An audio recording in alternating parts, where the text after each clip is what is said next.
Hey salut tout le monde, c'est Dixor. Aujourd'hui on se retrouve pour une nouvelle vidéo. Alors dans cette vidéo je vais vous présenter quelque chose que la plupart des gens n'utilisent pas assez, à savoir les raccourcis clavier. Alors ces raccourcis sur nos ordinateurs, il faut savoir qu'ils peuvent parfois être très utiles. Quand on commence à en maîtriser quelques-uns et qu'on les utilise par-ci par-là, ça peut vraiment nous faire gagner du temps. Et c'est pourquoi aujourd'hui j'ai décidé de faire un petit top 10 des raccourcis que je trouve personnellement les plus utiles et les plus pratiques. Ce top 10 n'est pas un véritable top 10 puisque les raccourcis ne sont pas classés dans l'ordre croissant en termes de coolitude ou d'utilité. Ce sont juste des raccourcis que j'ai sélectionnés et que je vous présente de manière aléatoire. Et deuxièmement, il n'y aura peut-être pas exactement 10 raccourcis, il y en aura certainement un peu plus, mais je trouvais ça beaucoup plus stylé d'appeler ça un top 10 plutôt qu'un top 12 ou encore un top 14. Allez, let's go, c'est parti! Premièrement, nous avons le raccourci F11. Alors F11 est généralement utilisé sur les navigateurs tels que Google Chrome, Firefox ou encore Opera. Et ce petit raccourci va nous permettre de passer en mode plein écran, peu importe où nous nous trouvons sur Internet. Donc je vais par exemple vous faire vite fait une petite démonstration. Je vais ici sur Firefox, je vais sur un site au hasard tel que par exemple DuckDuckGo et j'ai envie de passer en mode plein écran, et bien j'appuie sur F11. Et voilà, je passe en mode plein écran. Comme vous pouvez le voir, il n'y a plus rien qui me dérange. Je suis sur Internet et il n'y a plus de barres de tous les côtés. Et je peux bien évidemment continuer à aller sur Internet et ça marche sur à peu près n'importe quel site. Facebook, YouTube, etc. Ça marche dans tous les cas. Et si vous voulez quitter ce mode plein écran, eh bien vous réappuyez tout simplement sur F11.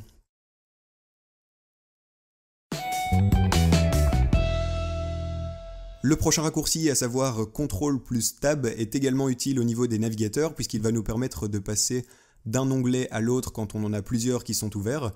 Comme vous pouvez le voir, ça marche très bien, c'est très rapide et ça peut être utile dans certaines situations. Et si vous voulez, ce qui est sympa, c'est de mixer ce raccourci avec le raccourci qu'on a vu juste avant, donc à savoir F11, puisque quand on est en mode plein écran, eh bien c'est vraiment super pratique d'utiliser le CTRL plus Tab pour passer d'un onglet à l'autre.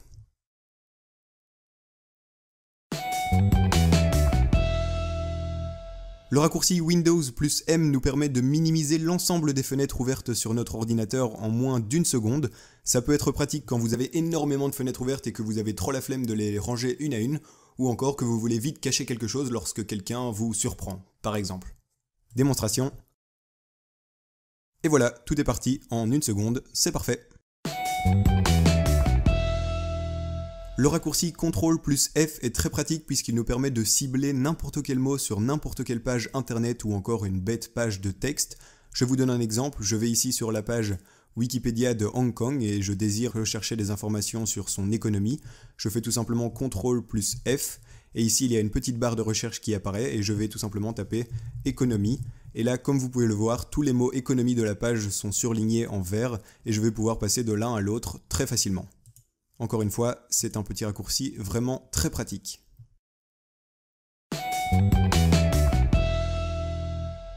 CTRL plus Z est certainement un des raccourcis les plus connus puisqu'il nous permet de revenir en arrière lorsque l'on a fait une erreur.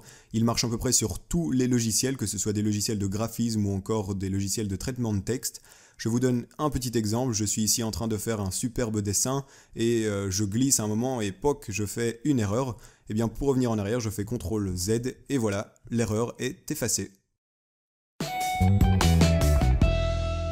Voici un de mes raccourcis préférés puisqu'il permet de faire du multitasking.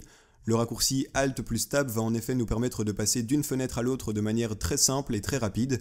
Je vous montre, j'appuie sur les touches Alt plus Tab et je peux passer d'une fenêtre à l'autre de manière vraiment très simple et assez rapide.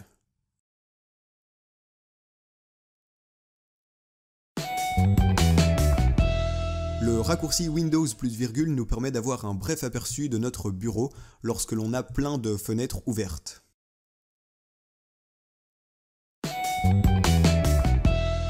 Voici maintenant le premier raccourci qui n'est pas un raccourci exclusivement clavier puisque l'on va également utiliser notre souris. En effet, on va utiliser une touche de notre clavier, à savoir CTRL, plus la molette de notre souris pour zoomer.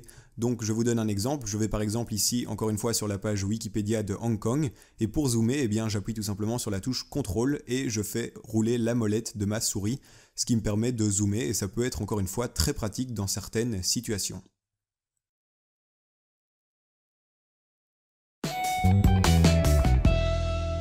Le prochain raccourci est vraiment très sympa puisqu'il nous donne un aperçu de toutes les fenêtres ouvertes sur notre barre des tâches.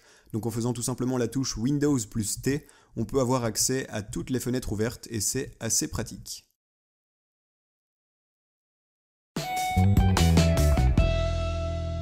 Imaginez-vous maintenant en train de faire un travail extrêmement important, vous travaillez sur un projet extrêmement confidentiel, personne ne peut être au courant, et là, soudain, quelqu'un rentre dans votre chambre et essaye de vous choper votre ordinateur en utilisant la force.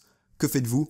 Vous n'avez pas beaucoup de temps, et bien vous utilisez le dernier raccourci que je vous présente aujourd'hui, à savoir Windows plus L, qui va instantanément verrouiller votre ordinateur. Alors je ne vais pas tester ce raccourci devant vous, puisque sinon eh bien, ça va arrêter la capture de mon écran, mais je vous conseille de le tester et vous verrez, ça marche. Pour terminer ce top 10 des raccourcis clavier, je vais vous faire part d'un petit bonus assez sympa, vous allez voir. Alors vous allez tout simplement devoir vous retrouver face à la vidéo que vous êtes en train de regarder actuellement. Vous allez quitter le mode plein écran si vous êtes en train de regarder la vidéo en plein écran. Et ensuite, c'est très simple, vous allez cliquer ici sur la barre de recherche une fois, jusqu'à ce que le petit curseur ici apparaisse et commence à clignoter. Et ensuite, ce que vous allez faire, c'est appuyer plusieurs fois sur la touche Tab. Alors, le nombre de fois que vous allez devoir appuyer va dépendre de votre navigateur et de la manière dont est disposée votre page. Mais ça devrait tourner environ entre les 10 et 15 fois, ou peut-être même un peu plus. Mais en gros, à chaque fois que vous allez cliquer sur Tab, le petit curseur, donc votre souris en quelque sorte, va passer d'une action à l'autre qui se situe sur la page. Donc ça va aller là, puis ça va aller ici sur le bouton, puis sur un autre bouton, un autre bouton, un autre bouton, etc. Et donc je vous montre, on va faire ça. Donc je vais taper sur la touche une fois, hop, ça va ici. Une deuxième fois, ça va je sais pas trop où, mais on s'en fout. On continue encore une fois, ça va sur une autre action. Encore,